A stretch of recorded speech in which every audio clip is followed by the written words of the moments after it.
Welcome students. We are going to discuss about cell biology. The first topic that we had taken was virus from general biology. The second topic that we are taking up cell, that is the fundamental unit of life. Now before study an organism, the basic cells, then tissues, then organ system, and then organ. This is the organization. If we consider things, the first thing is your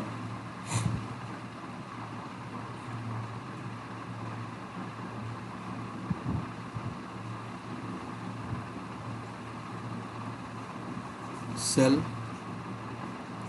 then tissue, then organ, then organ system, and then organism.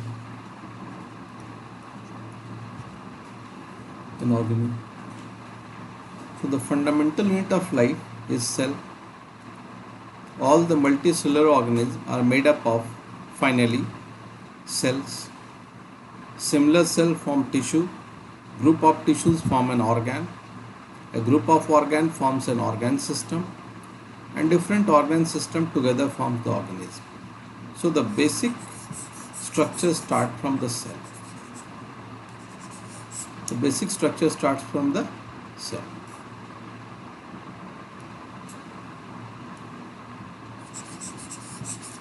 Now moving on to the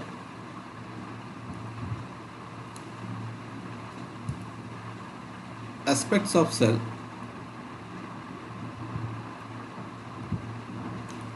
The literal meaning of the term cell is a little room or a compartment. So Robert Hooke first observed these boxes or compartment in cork. Cork you get from the bark of tree. Especially in the Mediterranean area, you get cork oak. So Robert Hooke observed the cell in the corks. Based on the cell, there came a theory called cell theory. The theory called cell theory. Cell theory. This cell theory states that all plants and animals, they are composed of cells, and cell is the basic unit of life. This was given by two biologists, Sleeden and Swan. Two biologists, Sleeden and Swan, gave this thing called cell theory.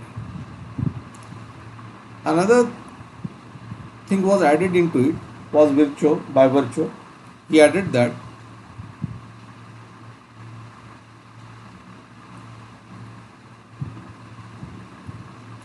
cell arise from pre-existing cell. All cells arise from pre-existing cell. The key point is your pre-existing cells. So two main point are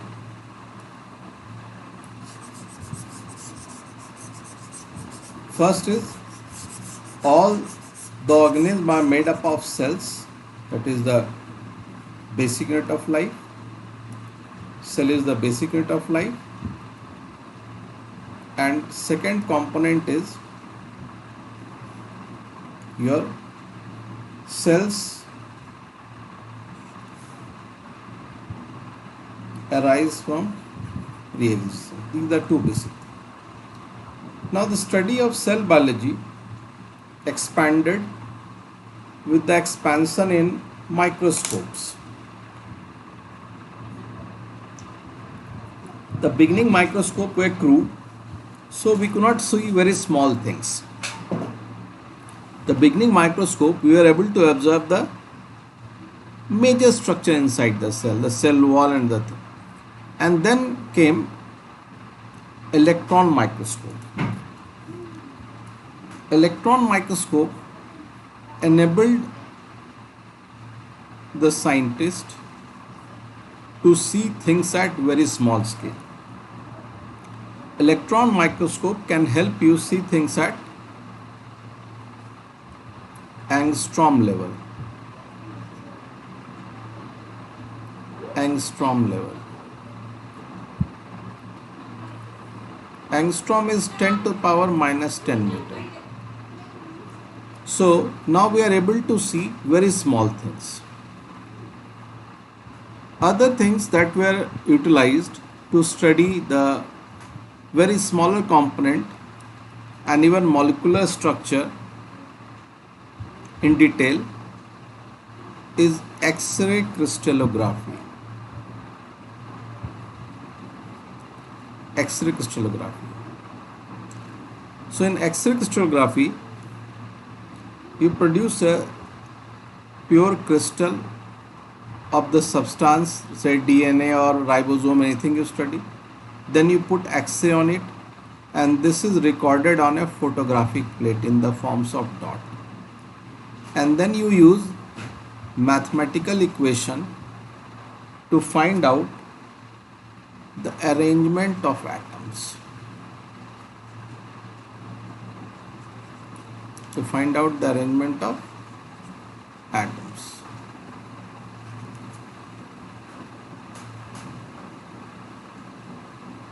So X-ray crystallography is one of the most accepted technique in science.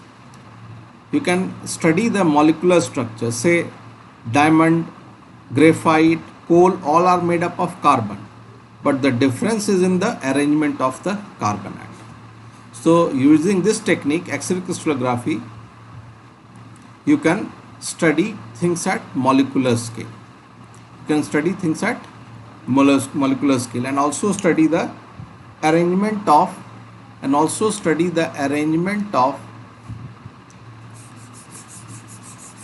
atoms in the crystal, whether it is DNA crystal or a protein crystal, etc. And in the recent times, there has been a use of a new technique called cryo-electron microscopy. New technique called cryo-electron microscopy. Cryo means low temperature. Cryo means low temperature. So in cryo-electron microscopy, using liquid nitrogen, the molecules are freezed or the cellular components are freezed, and then they are observed under electron microscope. So you use two things. One is liquid nitrogen and electron microscope. So they were used to study many of the virus and other things. That is why 2017 Nobel Prize Chemistry is for cryo-electron microscopy. Sometime UPSC does ask about the recent Nobel Prize. Now moving on to the shape and size of the cell. Shape and size of the cell is related to the function performed by them. Depending on the function, the shape and size of the cell would be variable. For example, the cells in the digestive system, they have some other function. The cells of the excretory system, for example, kidney, have some other function. But there are some cells, for example, there is an organism called amoeba. Amoeba is a single-celled organism. So this is a single cell. Amoeba has the unique capacity to change its shape. Whereas in normal cells, they have a fixed shape. They have a fixed shape. Whereas in case of amoeba, amoeba keeps on changing its shape according to the condition. Even inside the cell, you will find division of labor. Now Adam Smith economic theory is based on division of labor. Specialization. So inside the cell also different components are specialized to perform different function. So different component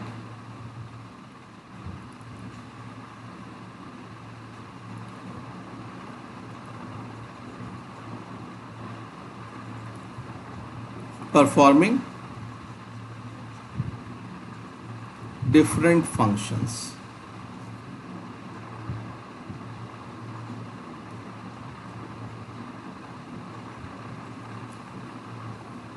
Due to specialization, the different cell organelles perform their function, and this helps the cell in doing its function or maintaining its function in an effective manner. So that is why the cell organelles, the organelles inside each organelle perform a special function. So due to this division of labor and specialization, they are able to perform in a better way. Now this is the diagram of a cell. This is the diagram of a animal cell. This one is an animal cell. If we take a look at it, the outermost layer is plasma membrane. The outermost layer is plasma membrane. Inside the cell you have different cell organelles. For example, Golgi body, endoplasmic reticulum, smooth endoplasmic reticulum. Then you have rough endoplasmic reticulum. We use the term RER, rough endoplasmic reticulum, and for smooth endoplasmic reticulum we use the term SER. So you have smooth endoplasmic reticulum and rough endoplasmic reticulum. Then mitochondria, or the powerhouse of the cell, ribosome, the protein factory, lysosome, centriole found near the nucleus, and here this one is the nucleus containing the genetic material over here. So this is the structure of an animal cell. Now moving on to plant cell, first let us take a look at the diagram, then we will see the individual organelle in detail. Here again, one unique feature is your cell wall. Mitochondria and ribosome were common to both plant and animal cell. Then Golgi was there in plant cell also. Here plasma membrane lies inside the cell wall, and this one is vacuole. This center portion is vacuole. This is the nucleus. This one is chloroplast, smooth endoplasmic reticulum, rough endoplasmic reticulum, then lysosomes. These are the structure inside. Then in plant, one specific feature is your chloroplast, which is not there in animal cell.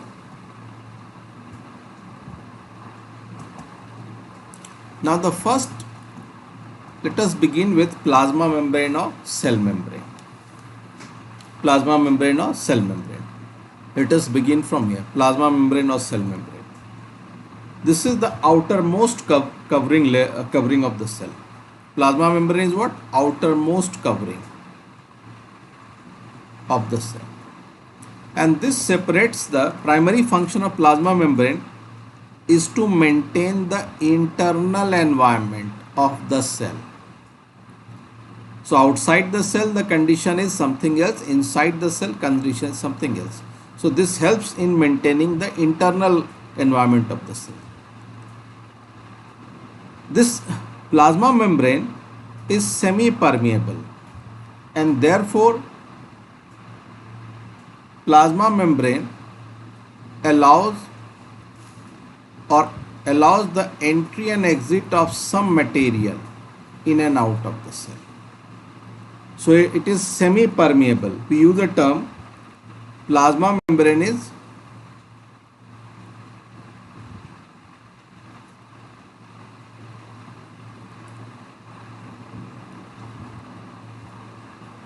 semi-permeable. It allows something to come inside and it blocks other. Semi-permeable. That is why it is also called that the cell membrane or the plasma membrane is a selectively permeable membrane.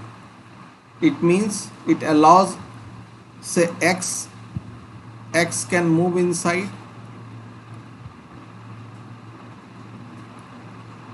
and Y is blocked. So X is allowed whereas the Y is blocked. So that is why it is selectively permeable. Selectively permeable. Plasma membrane is made up of two things. Plasma membrane is made up of two things, lipid and protein. This is made up of lipid and protein. One of the unique features of plasma membrane is presence of receptors. Receptors. Many of the hormones and biological molecules get attached to the receptor and then gain an entry inside the cell. Receptors are important. Many of the biomolecules and even viruses get attached to the receptor. You might have heard about a receptor called ACE2 receptor. ACE2 receptor. The COVID virus gets attached to the ACE2 receptor, which are present in the respiratory system, respiratory tract and in the oral cavity, and that is how the COVID virus gains an entry inside the cell. So we have discussed that plasma membrane is selectively permeable. Some substance, like especially the gases like CO2 and O2, they can move across the plasma membrane by a simple process called diffusion. Same is with the case of water. Water also follows the simple process of diffusion across the plasma membrane. Then another phenomenon is osmosis. One is by simple diffusion, water, gases, they move across by simple process called diffusion. Another process is osmosis. Osmosis. Now, osmosis depends on the amount of substance that is dissolved in water. So it is passage of water from a region of high water concentration through a selectively permeable membrane to a region of low water concentration. For example, outside water is more, inside water is less. So what happens? This selectively permeable cell membrane allows the movement of water from outside to inside.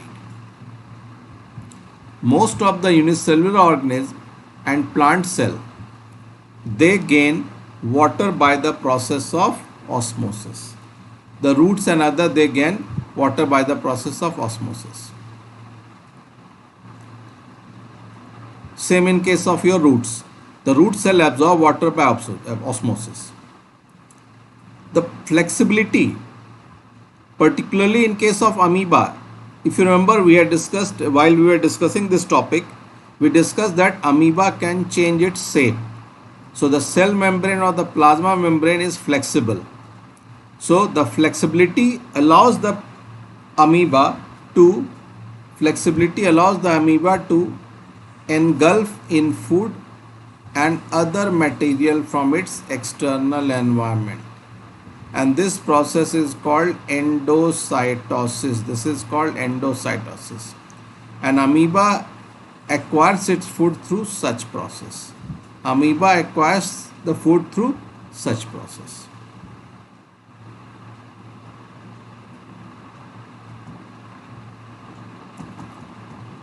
Outside the plasma membrane, there is another structure called cell wall. Outside the plasma membrane, you have another structure called cell wall. So this is the rigid outer covering. Cell wall is rigid outer covering. It lies outside the plasma membrane. Outside the plasma membrane. And plasma membrane was made up of lipid and protein, whereas the cell wall is made up of cellulose, hemicellulose and pectin. There are three main components: cellulose, then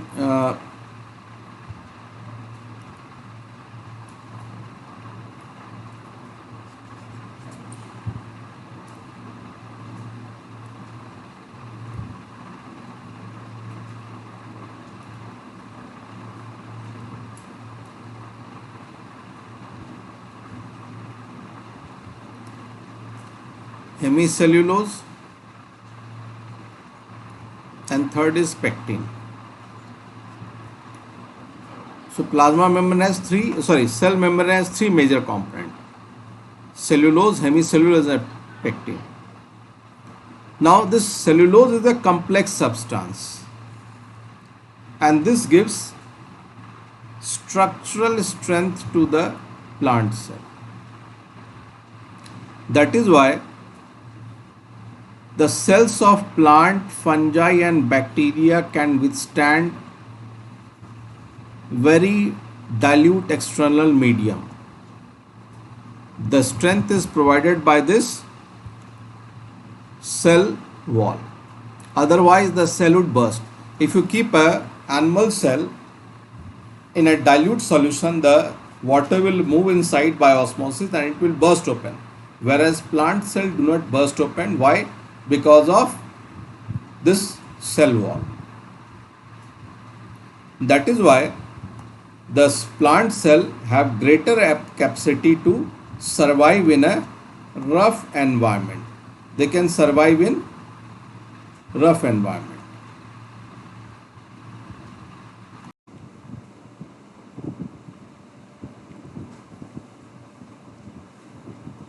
Nucleus is the command and control center of the cell. Command and control center. So it decides what to do and what not to do. So nucleus is the command and control center.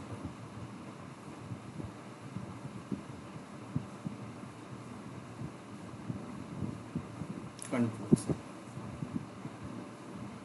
Now this nucleus has a double layer membrane on the outer side.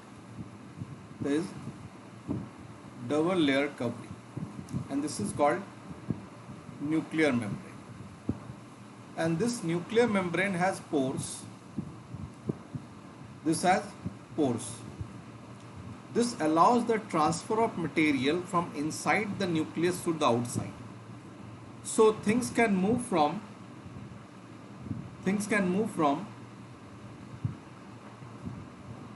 nucleus to cytoplasm.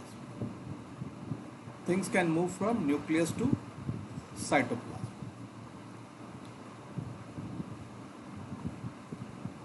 Now if this is the diagram, take a look at the diagram. This one is the nuclear membrane. This outer, if I take into account this one outer line, this is the nuclear membrane. Nuclear membrane, NM, nuclear membrane. So this has pores. Now inside the nucleus, you have presence of chromosomes. Inside the nucleus, you have the chromosomes, and they are made up of genetic material. These chromosomes are visible as rod-shaped structure only when the cell is about to divide. So you have to remember, the chromosomes are visible only at the time of cell division. Chromosomes are visible only at the time of cell division, not at all the times. So when the cell is about to divide, the chromosome will be visible. And these chromosomes, they contain genetic material, that is DNA. And they carry the information for inheritance of character from parent to the next generation in the form of DNA. So chromosome is made up of DNA and histone protein, and these are transferred from parent to the next generation. So DNA and protein, and the protein that is found in your DNA is, with the DNA is histone. So histone protein is found in the chromosomes. Histone protein. And they regulate the functioning of the cell. Now this is the Y-shaped structure chromosome, which is visible at the time of cell division. This structure is visible only at the time of cell division, not at all the times. Now the functional segment of chromosome, or basically chromosome is made up of DNA, and the functional segment of DNA are called genes. So the functional segment is what? Genes. Now in a cell which is not dividing, the DNA would be present as a part of the chromatin material. Now this chromatin material is visible as an entangled mass of thread-like structure. So say this is the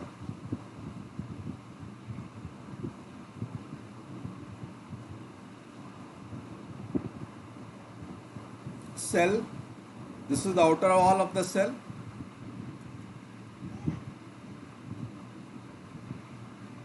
Now,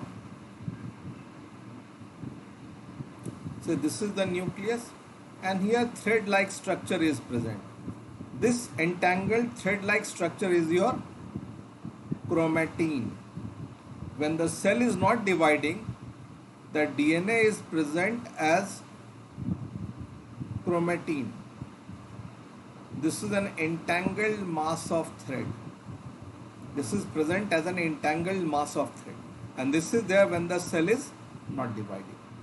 And when the cell is about to divide, so at the time of cell division, the chromatin material gets organized into this chromosome or this Y-shaped structure. So this Y-shaped structure becomes visible at the time of cell division. This is visible only at the time of cell division.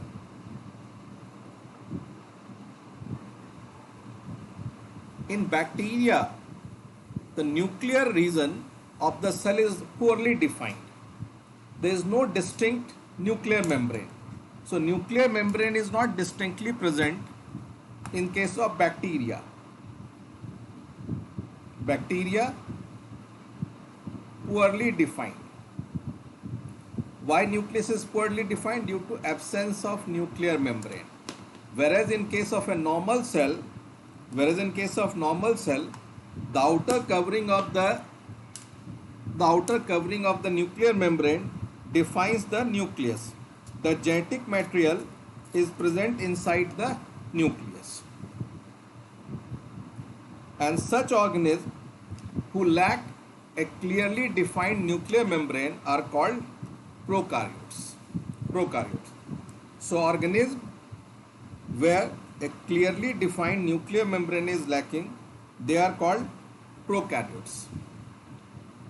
And organisms where a clear nuclear membrane is visible are called eukaryotes. So prokaryote and eukaryote.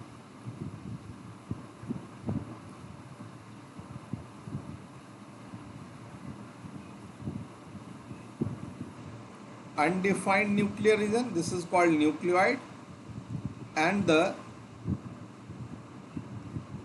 organisms are called prokaryotes. So in organisms where the nuclear region is not clearly defined, they are called prokaryotes. Whereas organism having a nuclear membrane is called eukaryotes. So eukaryotes have a well-defined nuclear membrane. Prokaryotes also lack many other cytoplasmic organelles.